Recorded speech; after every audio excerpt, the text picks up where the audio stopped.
Exactement, on dit toujours qu'il n'y a pas de place pour les deuxièmes. Même, Claude, que je crois que les gens auraient été déçus d'une deuxième place de Jacques Villeneuve. On en demande beaucoup trop aux athlètes. On réalise pas à quel point ça demande énormément d'efforts. Bon, même une 5e place au monde, c'est quelque chose d'extraordinaire. Sauf que là, ben, on a un champion. Et bon, vous pouvez voir justement, Claude, la réaction des gens au centre Molson. On sait que Jacques Villeneuve est en chemin présentement. Ben, il n'est pas juste en chemin, Chantal, on m'annonce qu'il est arrivé. Bon, ben, c'est sûrement la raison pour laquelle les gens réagissent de cette façon-là. Moi, je peux pas voir jusqu'à présent, là. Mais bon, alors, vous avez raison, Claude. Je pense qu'on est très sévère. Par contre, quand on a un champion, ben, on aime le choyer, lui dire qu'on l'aime beaucoup. Ce qui va être intéressant de voir, c'est l'an prochain, si Villeneuve répète son exploit ou s'il ne répète pas son exploit. Mais quelle sera la réaction des amateurs de F1 vis-à-vis Jacques Villeneuve? Oui, mais regardez, là, tout le monde va regarder sa montre pour savoir est-ce qu'il va être applaudi plus que Maurice Richard ou pas. Selon moi, qu'il soit applaudi 5 minutes ou 10 minutes, ça n'enlève pas l'amour qu'on a pour Jacques Villeneuve. Parce qu'à un certain moment, on va applaudir simplement pour dépasser l'autre. Et ça, il faut que ça soit spontané, ce genre de réaction-là. Comme on l'a eu lors de la fermeture du forum. Exactement. Bon, vous venez de le dire. C'était un moment magique, la fermeture du forum aussi. Ça aussi, c'est spécial. Mais la fermeture du forum, on applaudissait la carrière, l'homme qui est Maurice Richard. On a applaudi une légende à ce moment-là. Et bon, avec tout ce que ça comportait, c'était très émouvant au Forum de Montréal ce soir-là. Bon, ici, c'est un contexte qui est totalement différent. On applaudit et on admire les exploits de Villeneuve, d'un athlète qui a connu une année extraordinaire. C'est sûr qu'il a été aussi champion Indy. Bon, sauf que Indy, c'est pas F1. Hein? On sait que c'est quand même différent. Quand il a gagné Indianapolis, c'était quand même très spécial parce que Indianapolis, qui a maintenant été modifié, c'était la course par excellence, si vous voulez, dans le domaine de course automobile. Mais ce que j'aime beaucoup de Villeneuve, moi, c'est que je le trouve, il n'est pas racoleur du tout. Quand il y a quelque chose à dire, il le dit. Il ne dit pas des choses simplement pour plaire aux autres. Il dit ce qu'il pense. Et ça, c'est beaucoup. Si on lui a reproché, il n'est pas assez près des Québécois, etc. Bien, aujourd'hui, je veux dire, peut-être que c'est pas sa journée par excellence, parce qu'il n'aime pas nécessairement ce genre de regroupement. Je pense qu'il va... Et surtout, c'est qu'on va voir son intelligence. Il va très bien répondre aux questions, j'en suis convaincu. Oui, et il est franc. Hein? C'est pour ça que les gens, les adolescents ici, l'aiment beaucoup. Il n'a pas peur de dire ce qu'il pense. Et pour nous, les journalistes, Claude, ben, c'est du bonbon. Hein? Je veux dire, il est très honnête, très franc. Aucun cliché. Alors, ça fait beaucoup de bien. Il faut dire qu'il n'a pas peur non plus de l'autorité. C'est pas comme quand on interviewe un joueur du Canadien qui a l'ombre du deuxième étage au-dessus de lui. Donc, c'est un peu comme une petite mafia. Hein? On le sait, les athlètes professionnels sont surveillés, épiés par leur directeur. Alors, ils ne peuvent pas dire ce qu'ils pensent nécessairement. Sinon, ben, ça va être la punition. On peut être écarté d'un match. Alors, pour Villeneuve, ben, il ne sera pas écarté d'une course parce qu'il dit ce qu'il pense. Il va peut-être avoir certains commentaires de Williams, mais de toute façon, ça ne s'arrête pas là pour lui. Il continue, il dit ce qu'il pense. Il a un style aussi très particulier, se fout un peu des conventions. Alors, on aime ses jeans, on aime sa chemise sortie, ses cheveux. Là, vous êtes en train de me dire que vous l'aimez presque autant que Mario Lemieux, vous, là? Presque autant, oui, et c'est pas peu dire. Chantal, on va écouter les réactions de quelques joueurs du Canadien recueillis et également du directeur des communications. Puis, immédiatement, lorsque Jacques fait son entrée sur le podium, on va retourner au centre Molson. Parfait. À tantôt, Claude. C'est toujours étonnant. Quand tu penses que ça fait seulement 4-5 jours que l'annonce était faite que Jacques Villeneuve va venir à Montréal et puis le parcours qu'il doit prendre, sa venue au centre Molson, ça a été décidé un petit peu il y a 2 ou 3 jours à la dernière minute. Donc, de voir 20 000 personnes s'octroyer les billets en moins de 2 heures, c'est assez surprenant. C'est impressionnant. Ça nous met dans une situation où on doit reviser un petit peu tout l'aspect de cette visite ici à Montréal. Alors, pendant qu'on vient d'entendre Donald Beauchamp, on me dit que Villeneuve vient, je suppose, de quitter le salon du président. Et M. Lacroix, Michel, notre Willy national, est là pour sûrement présenter Pierre Houde, qui va s'occuper de la conférence. Alors, est-ce que Michel va commencer? On va se taire et on va laisser tout le plancher.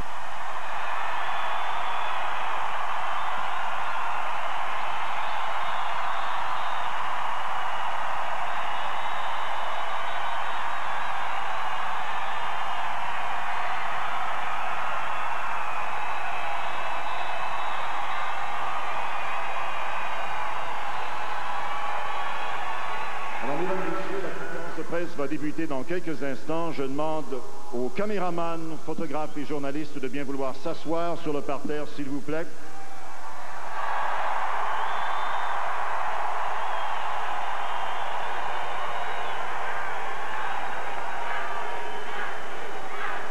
Le libre accès, s'il vous plaît, à l'entrée. Merci. Mesdames, Messieurs, il me fait plaisir de vous présenter celui qui va diriger cette conférence de presse de RDS, M. Pierre Houde.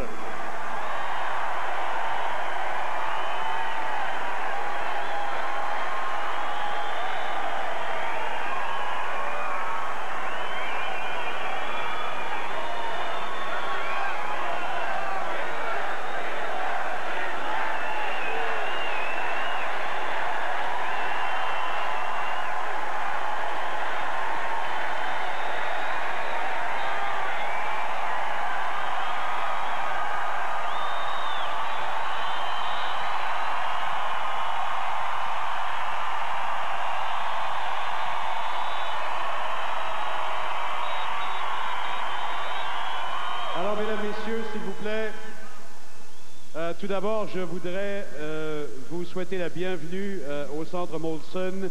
Je voudrais vous remercier d'avoir été aussi nombreux à accepter l'invitation d'aujourd'hui.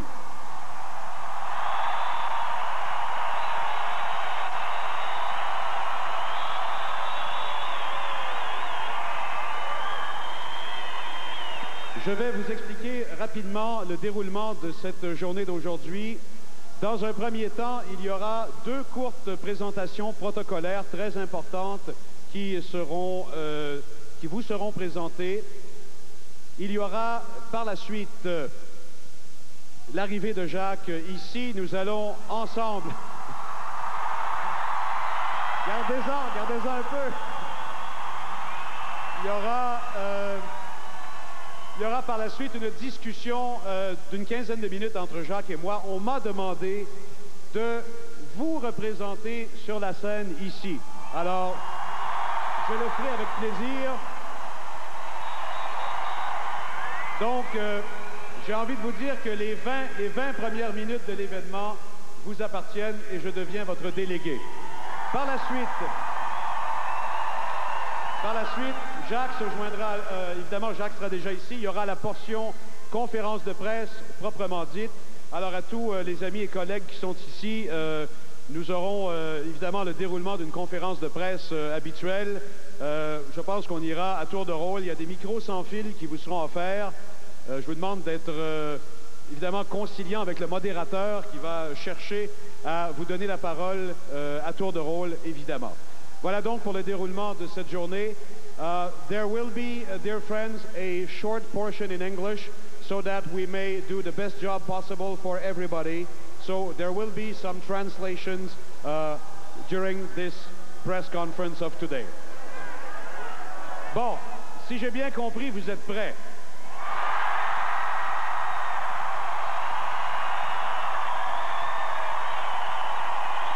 Ladies and gentlemen, the Formula One World Champion of 1997, le champion du monde des conducteurs de Formule 1 1997, Jacques Villeneuve.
nous puissions aller de l'avant. Peut-être en garder un petit peu pour la fin aussi.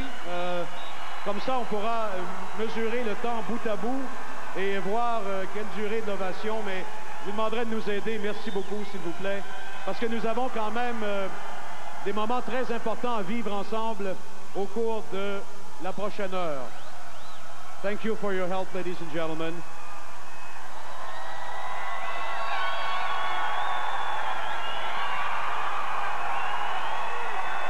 Alors Jacques, depuis dimanche matin, il y a 10 jours, depuis dimanche matin, 10h moins quart, il y a 10 jours, le Québec est comme ça. Alors, faut aussi bien t'habituer, Jacques, parce que ça va être comme ça pour la prochaine heure. Nous aimerions, mesdames, messieurs, vous souligner dans un premier temps que l'Assemblée nationale du Québec veut rendre un hommage particulier au champion du monde de Formule 1, Jacques Villeneuve, en le décorant de la médaille de l'Assemblée nationale.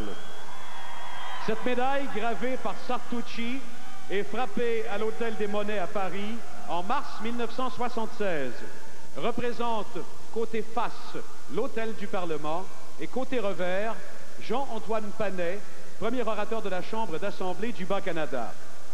C'est le vice-président de l'Assemblée nationale du Québec, M. Raymond Brouillet, qui, au nom de tous ses collègues députés et de leur président, M. Jean-Pierre Charbonneau, remettra au champion du monde l'insigne honneur. Cette décoration est accompagnée du texte de la motion présentée à l'Assemblée nationale et adoptée à l'unanimité par l'ensemble des députés au lendemain de sa victoire. M. Raymond Brouillet et la présentation à Jacques Villeneuve.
Merci beaucoup, M. Brouillet. Il y a évidemment deux remises extrêmement importantes et très symboliques qui seront faites dans quelques instants. Je vous dis tout de suite de quoi il s'agit. On remettra, dans un premier temps, à Jacques un coffret très beau, en bois, des œuvres de l'Orchestre symphonique de Montréal et un très beau livre de Montréal vue du ciel sera remis à Jacques.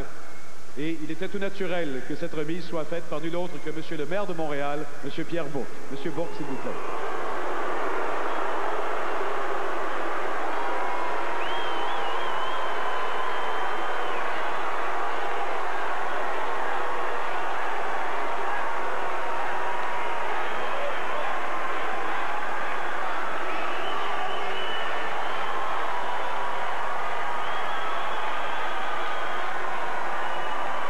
Monsieur le maire, donner rendez-vous à Jacques pour le mois de juin.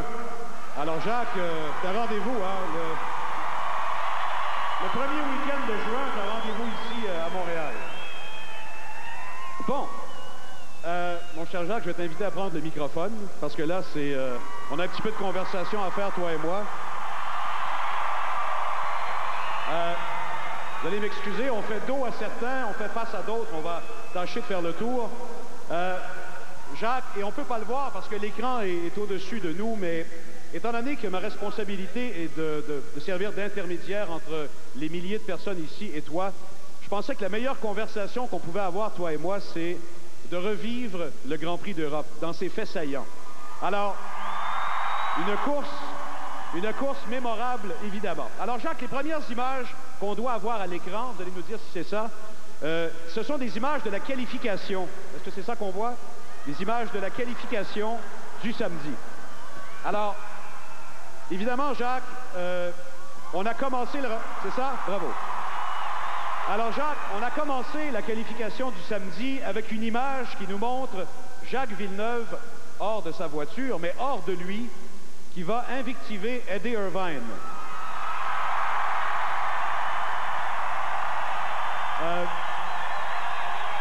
Évidemment, Jacques, on a bien compris que Irvine avait une stratégie d'équipe à faire.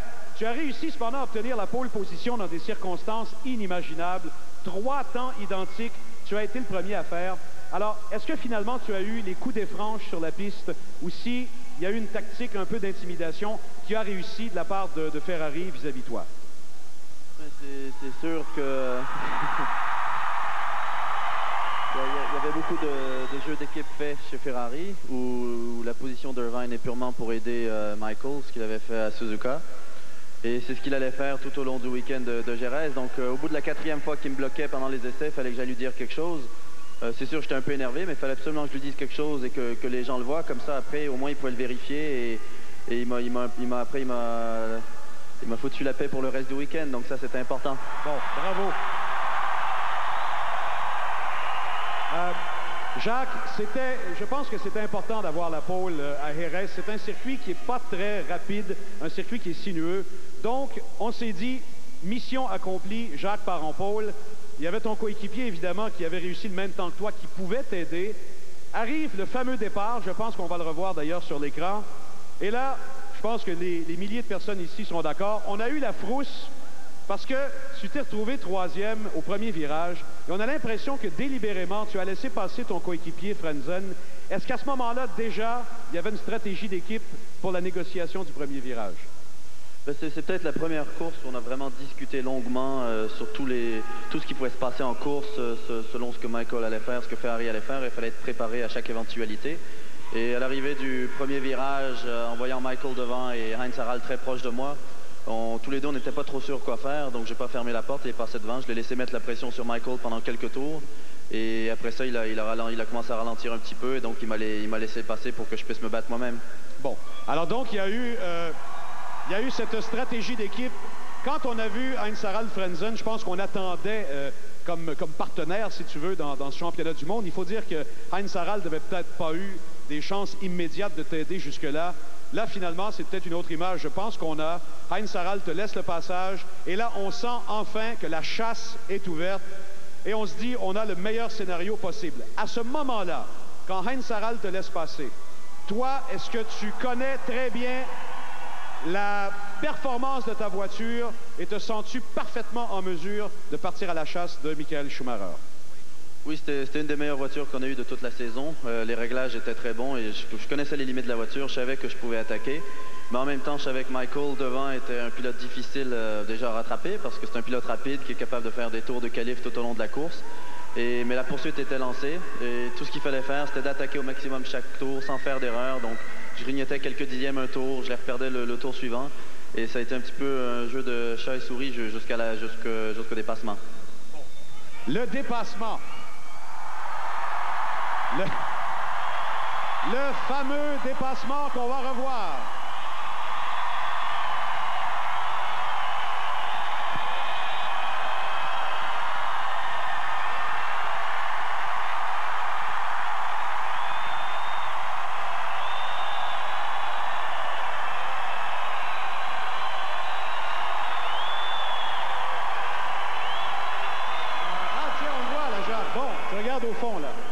C'est une bonne idée. Merci, M. Podonareff. Alors, Jacques, on revoit également la reprise. Alors, écoute, ça nous a semblé à nous un geste extrêmement technique, une très belle performance bien calculée. Mais est-ce que c'était vraiment le moment et l'endroit que tu avais décidé d'utiliser pour t'emparer de la tête de l'épreuve? J'avais choisi cet endroit-là juste après le premier arrêt, parce que j'avais vu qu'en pneu neuf, j'étais plus rapide que Michael. Et que c'était le seul gros freinage sur le circuit. J'avais eu les tours auparavant que je freinais plus tard que lui et lorsque le deuxième arrêt au puits s'est déroulé, je savais qu'il fallait que je le double dans les 2 ou 3 tours à venir. Et je savais que ce tour-là, c'était le dernier où j'aurais une chance. Alors j'ai tenté le tout pour le tout. Bon, tu as tenté le tout pour le tout et c'est un tout pour le tout qui a été bien réussi, qui a été bien planifié. Michael te touche, évidemment. Je pense que tu t'attendais à une éventualité comme celle-là. Est-ce qu'il y a eu un moment où tu as dit « Oh, oh, c'est terminé ». Est-ce qu'il y a eu un doute sur l'état de ta voiture après l'impact ou si rapidement tu as été rassuré sur la performance de celle-ci? C'est sûr qu'il y a eu un gros doute sur la voiture, mais pour le choc lui-même, c'est vrai que j'étais pas surpris parce que Michael l'avait fait dans le passé, donc je m'y attendais. Mais j'ai été surpris par le fait qu'il a fait si visiblement pour que tout le monde le voit. C'est ça qui m'a un petit peu surpris. Mais c'est sûr qu'après le choc était quand même très fort, j'avais quelques doutes sur le comportement de la voiture, surtout à haute vitesse, parce que les côtés de la voiture étaient un peu endommagés, donc ça jouait sur l'aérodynamisme, mais j'étais pas sûr si les suspensions avaient été touchées, parce que dans le passé, on a eu quelques touchettes et après 20 tours, la suspension a lâché, donc c'est ça dont j'avais peur. Bon, alors évidemment, on a été rassuré par la suite assez rapidement, parce qu'on a vu la voiture, évidemment, bien garder la piste et ainsi de suite. Alors là, c'était une question de souhaiter que tout tienne jusqu'à la fin. Il n'y avait plus vraiment de menace immédiate. Et ce qu'on a vu vers la fin de l'épreuve, c'est un geste qui t'a honoré beaucoup. C'est un geste qui a été très populaire, qui a fait plaisir à bien des gens.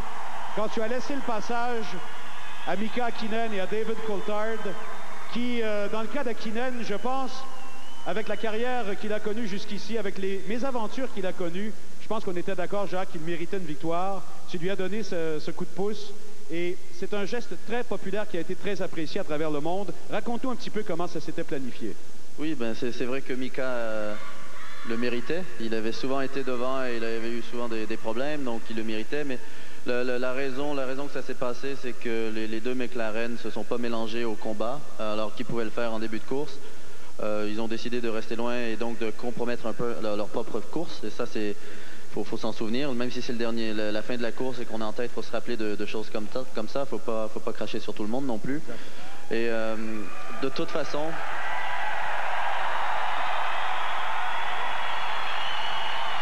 De toute façon, ils étaient plus rapides que moi en fin de course et je voulais pas non plus trop pousser la voiture justement pour pas que la suspension casse. Donc je restais loin des vibreurs et je gardais juste un rythme suffisant pour rester devant Irvine. C'est tout ce qui comptait. C'est de ça qu'on discutait pendant la course. Bon, bravo. Jacques, il y a une image qui nous a... elle nous a pas vraiment fait peur dans la mesure où la course était déjà terminée et évidemment, le championnat était déjà acquis pour toi. Mais c'est une image, je ne sais pas si on va le voir ici, ton pneumatique avant droit. Tu étais dans la ligne des puits, tu revenais vers le parc fermé et là, on a eu cette vision d'horreur où on s'est dit, ma foi, est-ce que le pneumatique était si abîmé? Est-ce que Jacques a été menacé par l'adhérence sur la piste? Et est-ce que c'était dû à la collision avec Michael? Non, il y avait aucun problème avec les pneumatiques. C'était seulement toute la gomme, la vieille gomme qui est laissée sur le bord de la piste pendant le tour de ralenti. Les pneus sont chauds, donc on ramasse un peu toutes les cochonneries qu'il y a sur la piste. Surtout pendant le tour de ralenti, je n'étais pas vraiment sur les trajectoires. D'accord, donc il n'y a jamais eu vraiment de menace au niveau des pneumatiques. Alors voilà, donc c'était en quelques faits saillants ce Grand Prix de Formule 1 d'Europe que près d'1 million de personnes ont vu en direct à chaque minute.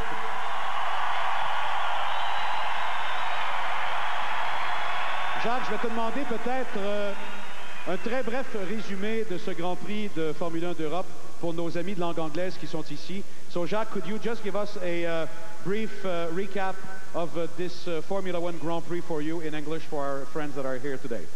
Well, it was definitely a tough race. The start didn't go well, which a lot of people were expecting, and we were on the wrong side of the tracks. And Michael had just an amazing start, and after that, I let Heinz play a little bit with Michael, and when he couldn't fight and he started slowing down, he let me by so I could have my own battle. It was a cat and mouse game until the second pit stop. I could catch him for a couple of tenths, then I would lose him again. And on the first pit stop, I saw I was quicker than him on new tires, so I saw that hairpin, and I decided that's where I would make my move after the second pit stop. And it happened, the lap it happened, I told myself that would be the only opportunity, and I just went for it. Alors, comme dit celui qui vous interviewe après les courses, well done, Jacques. Alors voilà, Est-ce qu'on a encore une minute ou deux ou si on passe tout de suite à la portion de la conférence de presse? On y va tout de suite. Alors, Jacques, écoute, tu peux t'asseoir ou tu peux rester debout, tu as de l'eau, tu fais comme chez toi. Tu es chez toi ici, de toute façon. Alors...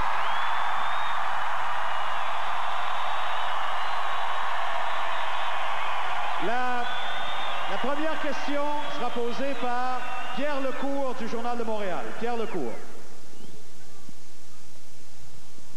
Alors, juste un instant, Pierre, on va rétablir la communication pour bien entendre. 1, 2. C'est beau? 1, 2, 3. Ah, ça fonctionne.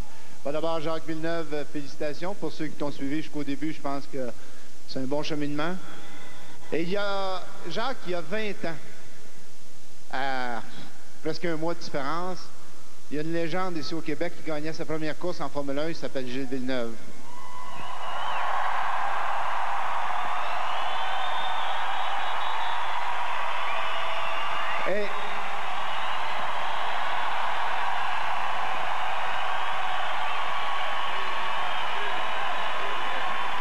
Et Jacques, je pense que c'était ton père, je pense que tu as été fier de ce que ton père a fait. Maintenant, après avoir gagné le championnat du monde, je sais que des journalistes en ont parlé, mais à quel moment as-tu pensé à ce que ton père pouvait être fier de ce que tu venais d'accomplir? Dès que j'étais seul, et que donc c'est quelque chose de très privé, de très personnel. Et c'est sûr que lorsqu'il y a des journalistes à gauche, à droite, tout le monde, en sortant de la voiture, il y avait quand même beaucoup de monde. C'était vraiment pas un moment calme. Donc là, je me suis un peu renfermé sur moi-même. Et c'est lorsque j'étais tout seul, j'ai pensé à ça, parce que c'est quand même quelque chose de très important. Mais c'est sûr que c'est pas quelque chose que je partage avec n'importe qui. Merci. Question suivante. Oui, ici à l'avant, s'il vous plaît. Dominique. Ah. Ah, Ian McDonald et après... Jacques, félicitations. You've made a great millions of Canadians very proud. Jacques, you've conquered the IndyCar world. You've conquered the Formula One world. Que peut-on faire de plus? To win another one. That's the, you know,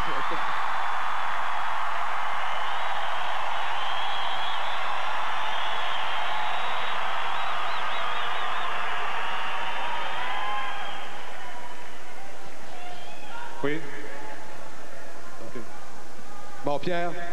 Oui, Jacques. Pierre Durocher, Journal de Montréal. Pardon, Pierre. On se retrouve. Félicitations encore une fois, Jacques. Je voudrais te demander si tu t'attendais à recevoir un accueil aussi délirant de la part de tes partisans à Montréal.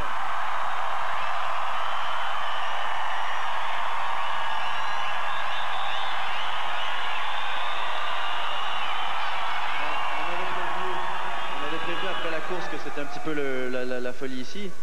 Mais bon, tout ce que je fais, c'est de conduire une auto rapidement, donc c'est vrai que c'est un peu surprenant, mais ça fait très chaud au cœur. Alors, Pierre Durocher est un bon journaliste, mais c'est un bon meneur de foule aussi. On va ici à l'avant. Mais dans le même sens, qu'est-ce que ça vous fait de recevoir un accueil de cette qualité-là? La Ville de Montréal voulait vous offrir d'organiser un défilé à votre honneur. C'est une invitation que je crois vous avez déclinée. Alors, comment vous recevez cet accueil-là et pourquoi avoir décliné l'invitation de la Ville de Montréal? À la base, parce que je suis pas une personne de foule. Je fais pas mon métier pour me balader dans une rue et regardez-moi, c'est moi qui a gagné. Donc de ce côté...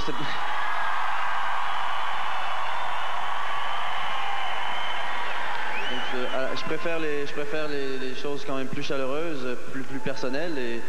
Et bon, me promener au milieu de la rue, ça, je veux le faire, mais avec mes amis, tranquillement, et comme quand je venais il y a 5 ans, il y a 6 ans, et que personne ne me reconnaissait.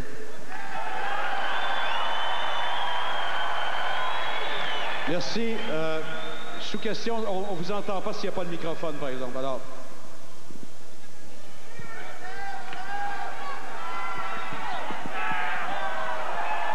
décliner l'invitation, c'est ça? C'était important en arrivant ici. C'était important en arrivant au pays après le championnat. Donc de passer un moment comme ça, c'est un moment fort. Mais non, je voulais pas me balader au milieu de la ville. Je sais pas, c'est pas le genre de truc avec lequel je me sens très à l'aise personnellement. Je comprends. Alors, il y a Benoît Lévesque maintenant. Benoît. Benoît Lévesque de CKMF. Jacques, tout au cours de la saison, est-ce que tu as vraiment senti un appui de la part des amateurs du Québec? Il y a eu les 600 bleachés, là, on en a parlé, tu en as parlé toi aussi, des gens qui se sont fait teindre les cheveux en blond pour te supporter. Est-ce que tu en as entendu parler? Est-ce que tu as vraiment senti un support des Québécois? Oui, d'ailleurs, je vois quelques perruques blondes ici. Donc oui, le soutien ici a toujours été très très fort et très important. Même au Grand Prix de Montréal, où c'était un moment terrible, affreux, le soutien était là et ça c'est important parce que c'est dans des moments comme ça où on peut baisser les bras, surtout si tout le monde est négatif. Mais là, même après avoir fini dans le mur après 2 tours, les gens étaient quand même positifs et voulaient que ça aille bien, donc ça a quand même aidé. Merci. Quelqu'un qui était vaguement familier, M. Christian Tortora.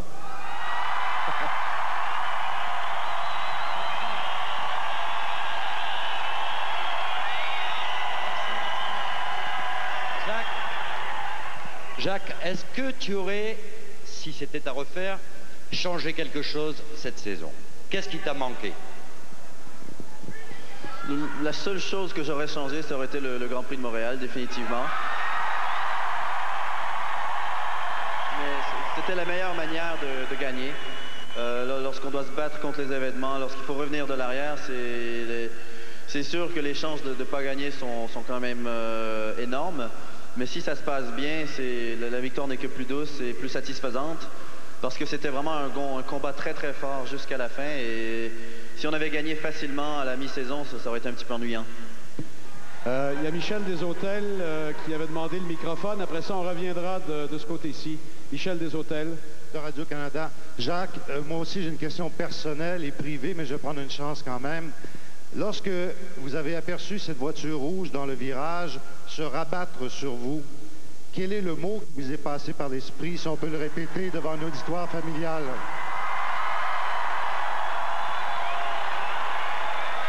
Ben, le mot de Cambronne en plusieurs langues, définitivement. Mais de toute façon, je ne l'ai pas vu se rabattre. Je l'ai juste senti. J'étais déjà devant lui quand il s'est rabattu. J'ai senti le choc et tous les mots que je connais me sont passés par la tête en l'espace d'une seconde.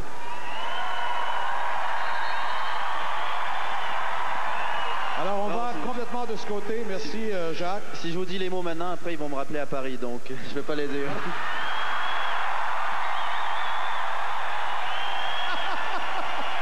Oui, Jacques, justement. Fais bien attention avec ton petit dictionnaire. Hein? Il y a des mots que la FIA n'accepte pas. Bon, on va de ce côté. Allora, Jacques, sappiamo tutti che parli italiano, sono un giornalista italiano. Il mio nome è Rocco Ventrella e sappiamo tutti che la Ferrari ha un grande ricordo di Villeneuve.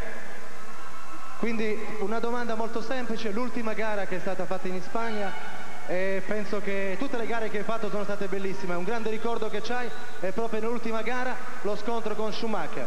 Voglio sapere questa domanda qua, le impressioni che hai avuto proprio nella sterzata e se l'anno prossimo sarai uno dei nostri con la Ferrari. Abbiamo combattuto moltissimo, sicuramente combatterei contro...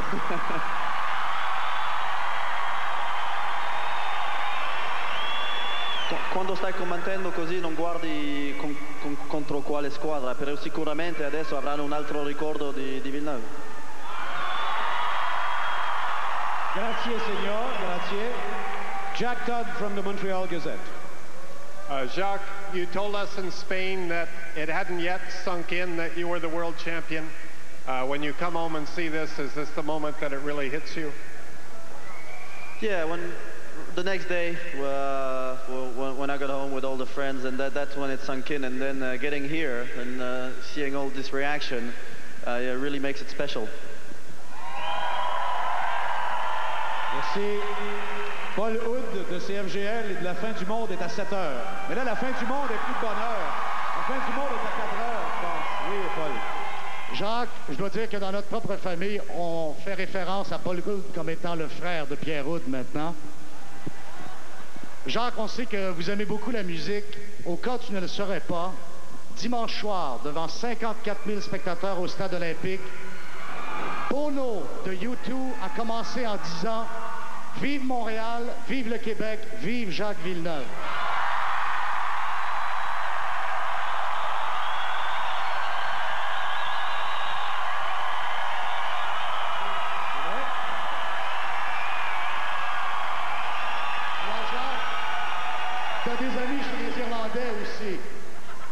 Je voudrais céder mon droit de question à un groupe de Longueuil qui est venu ici te rencontrer, Nicolas Hainaut et Alain Vermette, qui te demandent si c'est vrai, si tu as été au party de Ferrari, et si oui, pourquoi c'est Eddie Irvine qui était à la guitare? Non, c'était pas le party de Ferrari, c'est qu'on tout fermait à 3 heures du matin, ce qui était un peu surprenant pour l'Europe. Donc il fallait bien qu'on continue ailleurs, et on est rentré à l'hôtel. Et on faisait tellement de bruit dans la réception que tout l'hôtel se réveillait. Ils nous ont finalement ouvert une porte quelque part, ils nous ont ouvert le bar et donc on a pu s'amuser. Mais...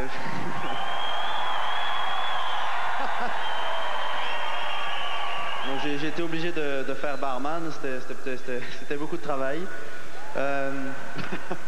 Non, et puis de toute façon, j'étais pas là pour attirer l'attention vers moi, donc pour me mettre à la guitare au milieu de tout le monde, j'étais là pour m'amuser avec tout le monde. Merci. Alors, Daniel Poulain de Radio-Canada, et après ça, on retourne de ce côté. Daniel. Jacques, par ici.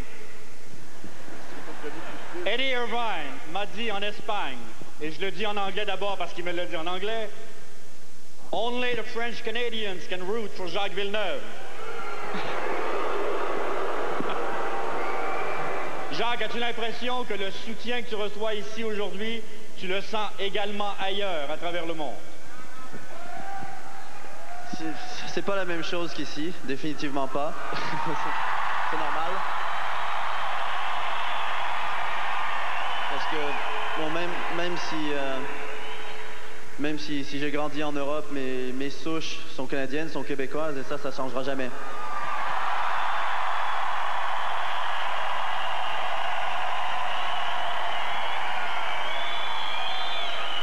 Oui, Jacques. Since your victory, politicians on both sides of the political debate in Quebec and in Canada have tried to turn you into a symbol for their cause. I'm wondering how that makes you feel. Well, I'm not political.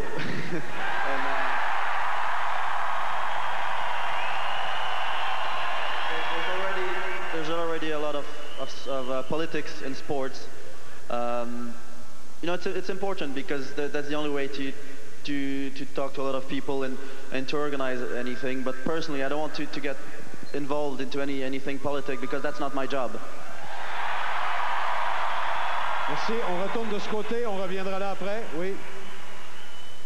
Jacques, Chris Sedens from CFCF Television. I can remember interviewing you when you first came over to North America after racing in Japan, and the big talk was Gilles Villeneuve's son competing now here in North America. That was just a few short years ago. You've accomplished so much since then. Did you ever in your wildest dreams think that you would be this far so fast? Well, it wasn't a question of dreaming about it. It was a question of, you know, telling myself that's what I want to do and that's what I will do. So I never thought, oh, how long will it take? Will it go wrong? And in my mind, it was always going to work out. Merci. Jacques, on retourne ici près d'aller. Identifiez-vous, hein, s'il vous plaît. Salut Jacques, je représente la radio de l'Anaudière et tous les médias également de l'Anaudière. Oh, il y a des gens par ici. C'est la patrie des Villeneuve, hein? Et tu dois être au courant qu'il y a un musée à Berthierville qui est dédié à la mémoire des Villeneuve, maintenant des Villeneuve, le musée Gilles Villeneuve. Est-ce que ça fait partie de ton plan de voyage d'aller visiter ce musée-là, d'aller rendre un autre hommage aux gens qui ont honoré la mémoire de ton père, également de ton nom? Pour l'instant, mon plan de voyage, c'est ici, c'est Montréal, c'est les gens, ce sont ma famille, les gens qui sont proches de moi. Tout ce qui est plus personnel, c'est le genre de choses que je fais à un moment où c'est quand même beaucoup plus calme que maintenant. D'ailleurs, je pense, Jacques, on peut peut-être en profiter pour rappeler que si cette fête a été organisée ici aujourd'hui, c'est à la demande de Jacques et de son groupe pour qu'il y ait une célébration qui réponde à un besoin qui était énorme. Et je pense qu'on comprendra par la suite que Jacques mérite quelques jours tranquilles, quelques jours de repos dans la région de Montréal. Alors, je pense qu'on va tous le comprendre. On va de ce côté-ci, Charles-André Marchand. Jacques, si on reparle maintenant de la petite touchette avec Michael Schumacher, avec le recul, j'imagine que tu as vu les reprises ad nauseam. Est-ce que tu as toujours l'impression qu'il a tenté de te sortir de piste et est-ce que tu souhaites que la FIA sévisse? J'ai aucun doute sur le fait qu'il a essayé de me sortir. Ça, c'est clair. Les images le montrent aussi. Parce que de toute façon, le virage était déjà fait. Je commençais à tourner. Il n'y avait plus de problème. Je n'étais pas en train de glisser ou quoi que ce soit. Bon, c'est sûr que Michael, à ce moment-là, on voit qu'il est surpris parce qu'il me voit un moment et ça lui prend un petit temps de réaction. Mais peut-être son instinct reprend le dessus. L'instinct qu'il a eu en 94 contre Damon Hill. Bon, Jacques, on n'a pas eu de questions de filles encore. Puis il y a des filles qui veulent poser des questions. Alors, je vois Mme Snyder, je vois Mme Chaussé de CFGL. Est-ce qu'on peut acheminer un microphone? Bertrand, on va revenir à toi, Bertrand. C'est promis, Bertrand Raymond, tout de suite après. Mais là, les filles commencent à être en minorité sérieuse. Alors, on va leur laisser la place. Madame Julie, s'il vous plaît.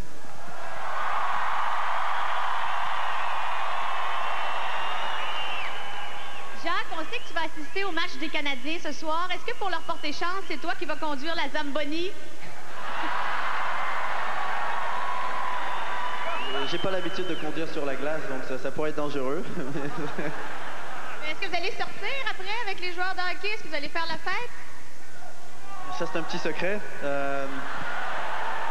C'est toujours important de bien faire la fête. Ça fait partie de l'humanité. On peut pas toujours être sérieux.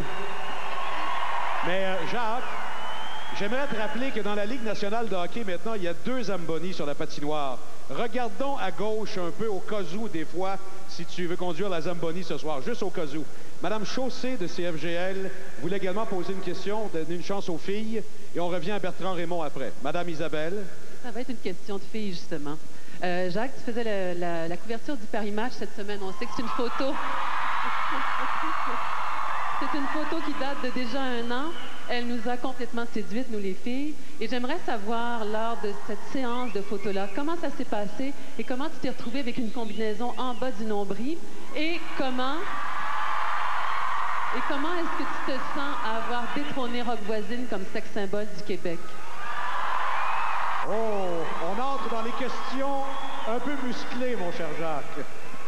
C'est vrai que les photos datent un peu. C'est l'année dernière et on était en train de faire un paquet de photos. Je sortais de la voiture après les essais. Faire des photos, c'est pas mon métier, déjà. Donc, on a fait une série comme ça, puis après, j'en ai plus refait. C'est pas ma tasse de thé. Puis ça a quand même quelques inconvénients. Incidemment, Jacques, dans la presse de ce matin, Mme Petrovski, je pense que je l'ai vu tantôt dans l'enceinte ici, Mme Petrovski a écrit un papier qui va te faire rougir, mon vieux, mais rougir, que je t'invite à lire. C'est tous les gars ici au Centre Molson rêveraient de se faire dire la même chose un jour. Mais je pense que c'est bien loin ce jour-là. Bertrand Raymond qui attendait, puis après ça, on va de ce côté-là. Jacques, je sais que tu n'aimes pas jaser de choses personnelles, mais est-ce que tu serais assez généreux pour nous donner un petit peu l'essence de la conversation que tu as eue avec ta mère après le championnat? Non.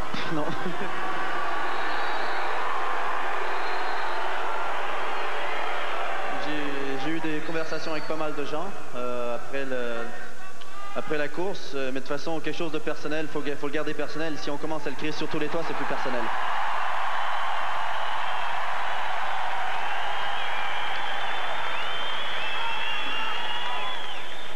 Oui, Diane. Diane Sauvé, Radio-Canada. Si tu avais une leçon à retenir de ta dernière saison en Formule 1, ce serait laquelle? C'est une leçon, d'ailleurs, c'est ce que j'ai toujours su, il ne faut jamais baisser les bras. Quand on veut quelque chose, il faut vraiment donner le maximum parce que tout est possible. Merci. Joel? Yeah, hi, Jacques. This is Joel Gordon from Chaume FM, and on behalf of everyone at Chaume FM and all our listeners, congratulations, well done. The question I wanted to ask you, Jacques, at this time right now, you are truly on top of the world. You're on covers of magazines. The money is really coming in. From first glance, it doesn't seem that you're spending a lot of money on clothes right now, but will you be spending the money on, is there a dream car? Do you want to buy a helicopter? Is there anything material that you need right now to make this championship even sweeter? You know, my dreams is just being able to be at home and buying my CDs or spending time on, you know, the computer. So my dreams have never changed. Of course, you travel so much, you spend a lot of time working, so you try to make it as easy as possible in your traveling and stuff like that. But where private life is concerned, I'm still the same guy that I used to be. Il y a des gens. Alors, Tom Lapointe, peut-être après ça, on ira à M. Frappier du Nouvelliste ici de Trois-Rivières. Oui. On n'entend pas pour l'instant. Allô, allô, allô. Patrick Benoît, c'est quoi FM? D'accord. Jacques, quand on gagne le championnat du monde des conducteurs, qu'est-ce qu'on a envie de faire quand on sort de la formule? Qu'est-ce qu'on a envie de faire quand on débarque l'auto? Retrouver la copine ou... Entre autres, oui, définitivement. C'est un moment fort. Donc, quel que soit, les personnes avec qui on a travaillé déjà, tous les gens de l'équipe, parce que c'est eux qui ont travaillé jusqu'aux petites heures, qui se sont donné un mal fou pour être sûr que la voiture soit compétitive et tienne le coup. Donc, c'est les gens avec qui on a travaillé tout au long de la saison, la copine, famille, les gens très proches avec qui on a partagé tous ces moments. Parce que bon, il y a des moments difficiles où je suis pas tenable, c'est normal, il y a beaucoup de pression. Pendant un week-end de course, si quelque chose ne tourne pas comme je le veux, je ne suis pas vraiment une personne appréciable, mais ça dure 3 jours et ces gens-là sont capables de le comprendre pendant ces 3 jours-là. Mais après, la vie continue normalement lorsqu'on rentre à la maison. Et c'est sûr que les gens avec qui on veut partager ce moment-là, ce sont ces gens proches. Merci. Tom, je vais aller de ce côté, je reviens à toi. Alors, Monsieur Frappier du quotidien de Nouvelliste à Trois-Rivières, là tu as fait tes débuts en 92 ici en Amérique du Nord. Monsieur Frappier. Salut Jacques, félicitations. Justement, ma question porte là-dessus. Tu parlais des années où tu passais plus incognito au Québec. Qu'est-ce que tu te souviens de Trois-Rivières? Et également, une deuxième partie de ma question, à la suite de ton championnat, là-bas, on a évoqué la possibilité de donner le nom de Jacques Villeneuve au circuit trifluvien. Donc, qu'est-ce que tu penses de voir ça après le circuit Gilles Villeneuve à Montréal? Trois-Rivières, c'est très important pour moi. Parce que ça a été mon début en Amérique du Nord. Ça s'est bien déroulé. C'est ce qui m'a permis de venir ensuite courir en Formule Atlantique, en Formule Indy. Ce qui m'a ensuite permis d'arriver en Formule 1. Donc, ça a été une marche très, très importante dans ma carrière. Ça a été une marche importante dans la carrière de plusieurs pilotes, de mon père aussi, parce que c'est ça qui lui a permis d'arriver en Formule 1. Pour ce qui est... Le nom du circuit, c'est ça? C'est pas le genre de choses auxquelles j'ai pensé auparavant. C'est sûr, ça fait énormément plaisir. Ça montre que quelque part, ce que j'ai accompli, c'est assez spécial. Mais c'est un petit peu gênant aussi, parce que je me sens comme quelqu'un de tout à fait normal qui fait juste que piloter un bolide. Merci beaucoup. Écoutez, avant, j'aimerais me adresser à tous les collègues. I would like to talk to all the colleagues on the floor here. Il y aura une suite, évidemment, on n'arrête pas la conférence de presse. Il y a une portion un petit peu plus privée pour nous tous derrière les murs ici. Alors, ne vous inquiétez pas. Ben oui, que voulez-vous? Il y a un match de hockey ce soir ici. Entre autres événements, il y a un match de hockey ce soir. Il faut laisser la place. Alors, on va laisser à M. Lapointe de CKVL une dernière question. Et par la suite, on va offrir à Jacques la possibilité de vous donner un mot de la fin. Alors, M. Lapointe. Jacques, est-ce que tu réalises la différence énorme entre une première et une deuxième position, en ce sens que peut-être par ta victoire, et non peut-être assurément, à quelque part, est-ce que tu réalises que tu as sauvé la survie du Grand Prix à Montréal et également permettre à d'autres jeunes conducteurs automobiles de peut-être un jour vivre le rêve fou que tu viens de vivre? Ben, si c'est le cas, tant mieux, parce que bon, pour moi, c'est le Grand Prix le plus important de la saison. Et c'est important aussi pour tout le sport automobile au Canada. Donc, si ça a eu une influence, tant mieux, et c'est important. Bon. Merci beaucoup, Jacques. Merci beaucoup à tous nos collègues de nous avoir aidés dans le déroulement. Ça a très bien été. Jacques, je vais te demander tout d'abord, peut-être en anglais, des salutations que tu voudrais faire à la foule et par la suite, on fera la même chose en français. Alors, je te laisse le plateau. I'd like to thank everyone here for all that great welcome home and for all the great support during the whole season, even when it was really, really hard. Like the race in Montreal, everybody was very positive and helpful, and that really helped to win it this year. So thanks a lot, and you know, it's always been great to come home, but this time is very special. Thank you, Jacques. Merci. Et maintenant, Jacques, le mot de la fin en français pour les gens qui sont venus nombreux ici. Merci à tout le monde pour cet accueil fabuleux. Je ne m'attendais pas à quelque chose d'aussi fort.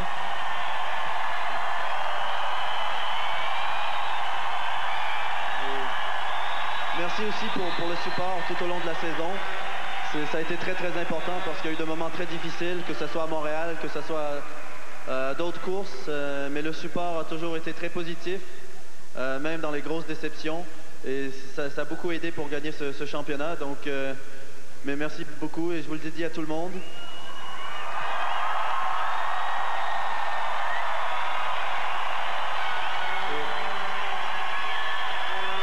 Et ça a toujours été fabuleux pour moi de revenir au pays, mais cette année, ce mois-ci, c'est vraiment très spécial. Merci. Merci beaucoup, Jacques Villeneuve, champion du monde, World Champion. Merci tout le monde de votre collaboration. Au revoir et à la prochaine. Et je retourne l'antenne à Michel Lacroix. Merci Pierre. Mesdames, Messieurs, Jacques Villeneuve.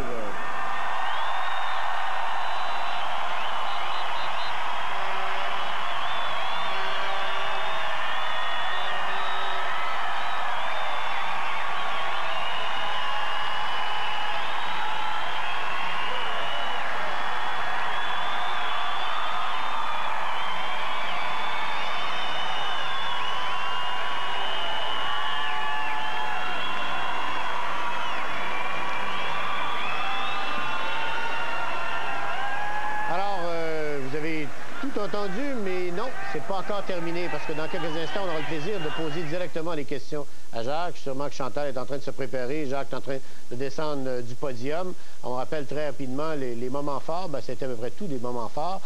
Quand Pierre a parlé de la course, on a repris les grands thèmes de cette course et immédiatement après, les journalistes ont posé leurs questions. Si vous venez de vous joindre à nous, on a parlé d'il y a 20 ans. C'était Gilles Villeneuve qui gagnait. On a parlé également que qu'est-ce qu'on doit faire maintenant pour essayer d'améliorer la situation. On va dire gagner un autre titre. On a parlé de est-ce qu'il s'attendait à un accueil aussi délirant? Il a dit probablement pas, mais il savait qu'il se passait quelque chose. Pourquoi il a refusé le défilé? Parce que c'est, comme il l'a dit lui-même, moi je suis un gars simplement qui conduit une auto rapidement, puis j'ai pas l'intention de me promener au milieu de la rue pour envoyer la main. Quand je vais le faire, c'est avec mes amis, puis en privé. Je pense pas qu'il puisse se promener tellement maintenant en privé, le même Jacques, mais quand même, le support des Québécois, ça a été comme ça pendant toute la saison de course, si vous voulez. Il a parlé de ses sentiments durant à peu près toute la saison. Pourquoi si aussi rapidement? Il l'a dit en confiance. Il dit non. Il dit je voulais faire ça, puis j'ai pris les moyens pour y arriver. Et je souligne simplement les moyens, mais toujours dans la légalité. Et ça, c'est important peut-être de le souligner. Il n'a pas parlé d'aller visiter le musée de Gilles Villeneuve. Il a dit, pour le moment, c'est pas ça. Alors, on va retourner immédiatement au Centre Molson. Il semblerait que Jacques est en compagnie de Chantal. À toi, Chantal. Alors, merci beaucoup, Claude Mayotte. Je suis en compagnie de Jacques Villeneuve. Il faut absolument que je vous montre, si vous ne l'avez pas vu encore, mesdames, messieurs, cette magnifique photo du Paris Match qui consacre Jacques Villeneuve, le célibataire le plus sexy au Québec. Jacques, t'as aimé ça, jouer les mannequins? Non, mannequin, c'est pas mon métier. Et puis bon, il y a beaucoup de choses, que ça parle de célibataire ou de choses comme ça qui sont quand même erronées. Donc, il faut faire attention à tout ce qu'on lit, mais bon, ça laisse des séquelles. J'imagine. Jacques, dans tes rêves les plus fous, est-ce que tu pensais recevoir cette gloire-là? Tout ce qui t'arrive, est-ce que tu l'as imaginé un jour? C'est pas ça que je pensais. Je pensais à gagner un championnat, etc. Mais le côté gloire qui vient avec, c'est sûr, ça fait très chaud au cœur lorsqu'on arrive ici et qu'il y a une foule de gens qui sont hyper positifs. Mais c'est pas la raison pour laquelle je fais de la course à la base. C'est pas pour me promener au milieu d'une rue et regardez-moi, c'est moi le champion.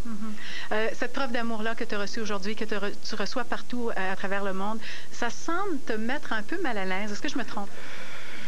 Oui, je suis pas quelqu'un de foule. Je sais pas, j'aime pas ça être au milieu et d'être pointé du doigt.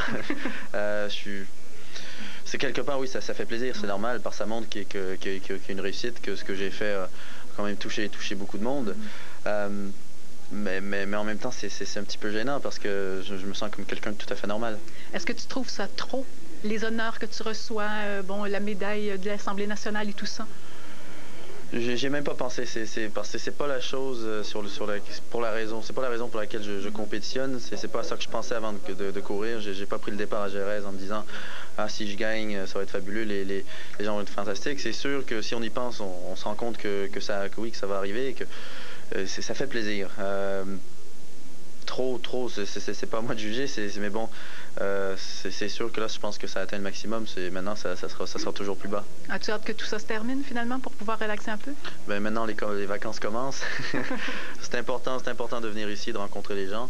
Mais bon, une fois que ça s'est fait, maintenant, je vais essayer d'être un petit peu plus incognito. Il y avait beaucoup de gens dans les estrades, mais des gens de tous les âges. Mais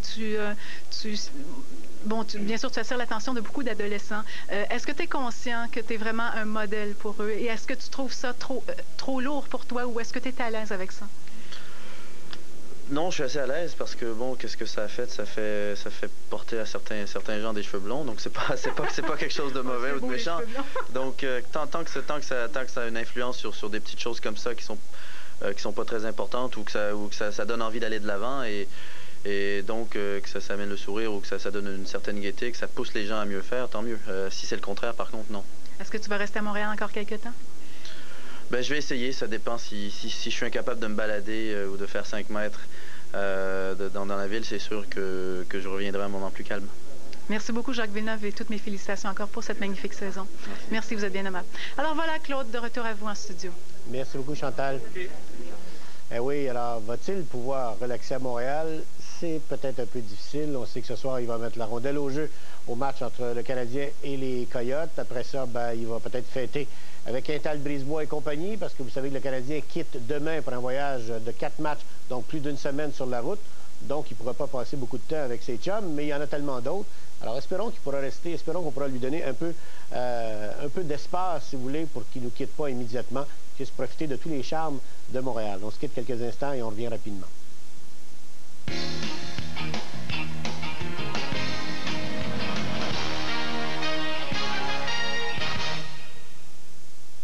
Voici une batterie.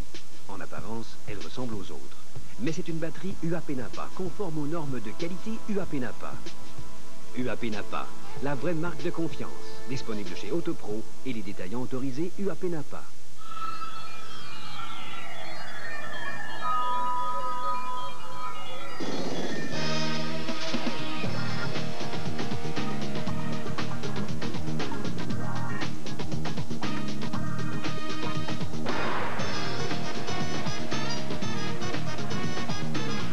Le caméscope numérique le plus petit et le plus léger du monde pour l'ère du multimédia.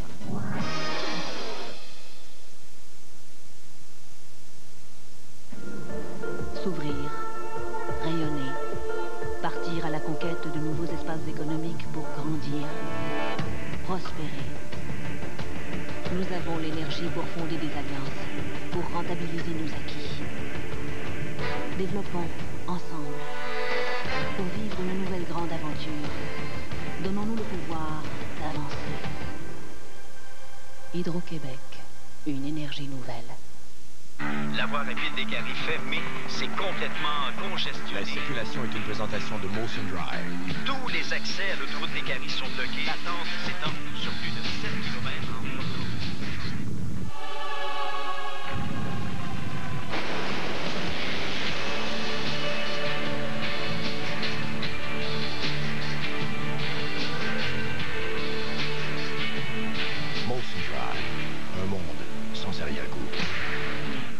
Autopro félicite Jacques Villeneuve et toute l'équipe Williams-Renault pour leur championnat du monde de Formule 1 1997. Bravo champion! Autopro, les professionnels de l'auto, la confiance de la performance.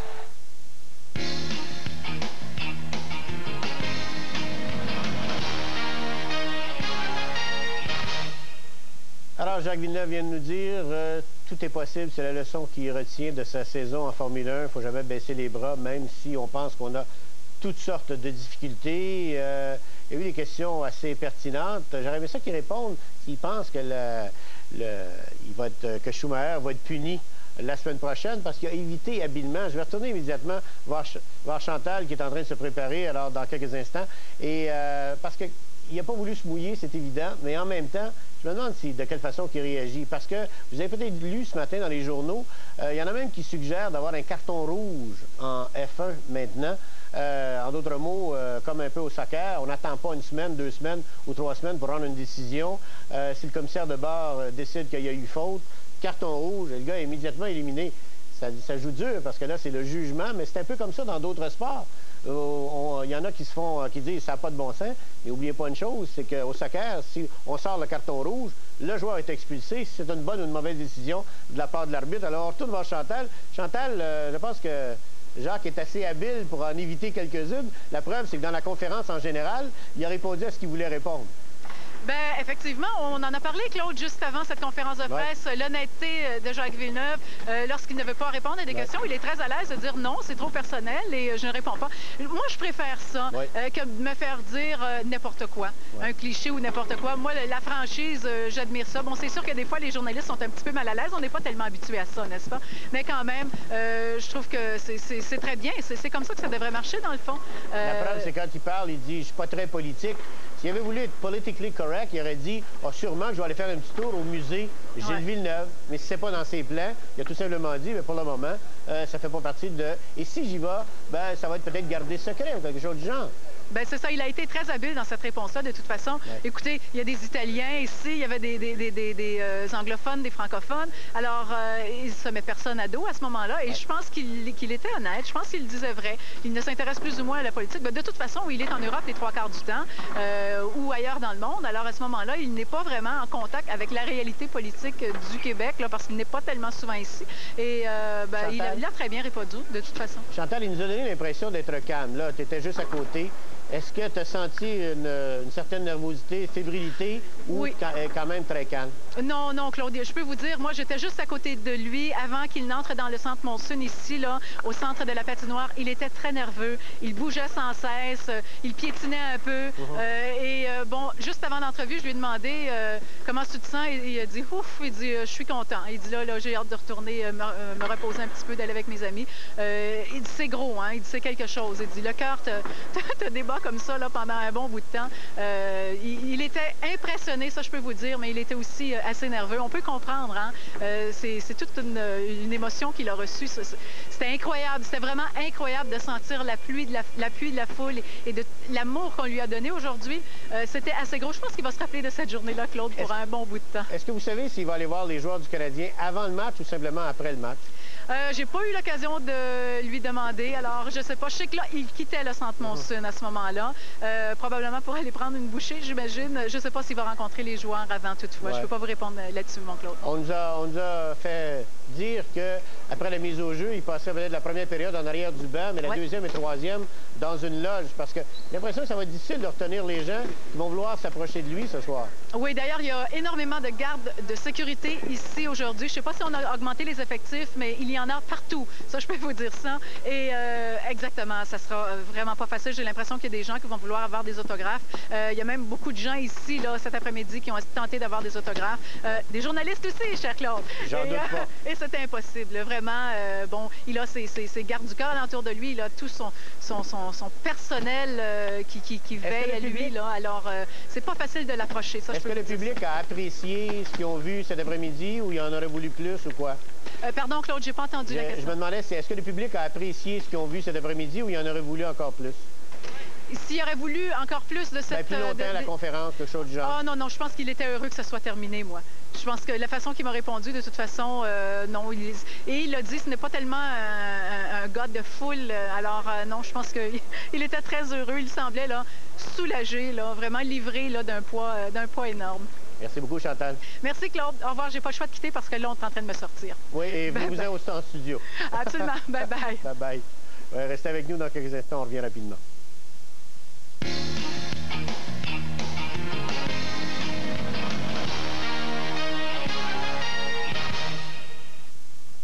La voix rapide des caries fermée, c'est complètement congestionné. La circulation est une présentation de Molson Drive.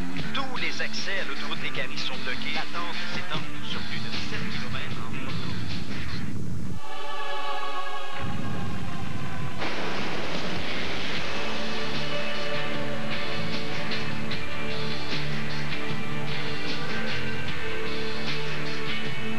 Molson Drive, un monde sans arrière-goût.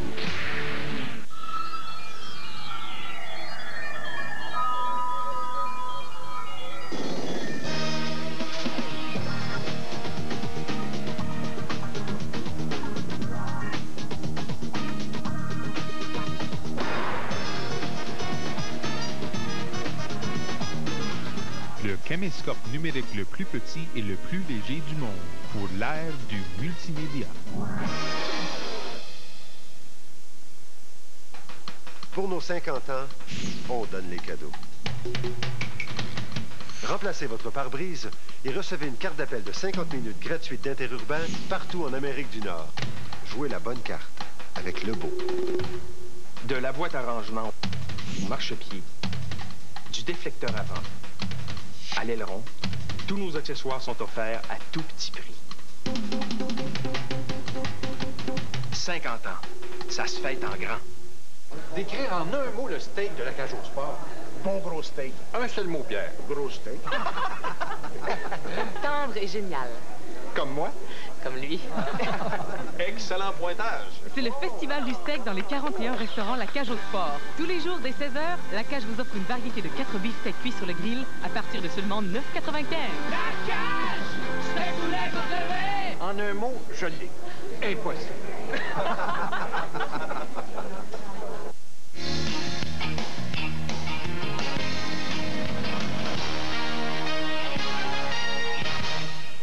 Vous venez d'arriver à la maison, vous avez tout manqué.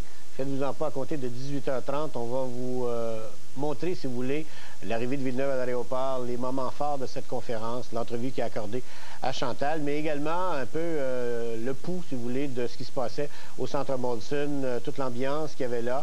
On a essayé de vous en montrer le plus possible durant 7h30 minutes, dans les dernières 90 minutes, si vous voulez. Alors, à 18h30, on va tout vous montrer ça également, mais il y a d'autres sujets de conversation. Pierre-Roux le mentionnait. Pourquoi on est obligé de réduire un peu? C'est qu'il y a un match de hockey ce soir. C'est peut-être quelque chose qui va passer presque inaperçu. Par contre, vu que c'est Jacques Villeneuve qui va mettre la rondelle au jeu, les gens vont savoir qu'il y a un match de hockey. Alors, on va en parler aussi ce soir. C'est mercredi, donc on aura Bob C qui va être avec nous. Alors, vous voyez que l'émission sera extrêmement chargée, mais on va surtout mettre le focus, si vous voulez, sur cette présence de Jacques Villeneuve aujourd'hui. On s'attendait à beaucoup de choses. On n'a pas été déçus. Le public était là. Le public était chaleureux. Le public a applaudi à tout rompre. On ne fait pas de comparaison avec les autres ovations, mais il y avait beaucoup, beaucoup de chaleur. Et Villeneuve n'a pas été racoleur, mais Villeneuve a mentionné qu'il y a toujours le côté québécois, canadien, quand il se promène à travers le monde. Bye bye tout le monde. Merci d'avoir été là. Et on se donne rendez-vous 18h30. Ce moment privilégié avec le meilleur pilote au monde vous a été présenté par Molson Dry. Molson Dry, un monde sans arrière-goût. Et par la Cage au Sport et son célèbre Festival du Steak. Ainsi que par JVC, techniquement parfait, parfaitement simple. Échange avec nous par télécopieur, téléphone ou Internet www.rds.ca.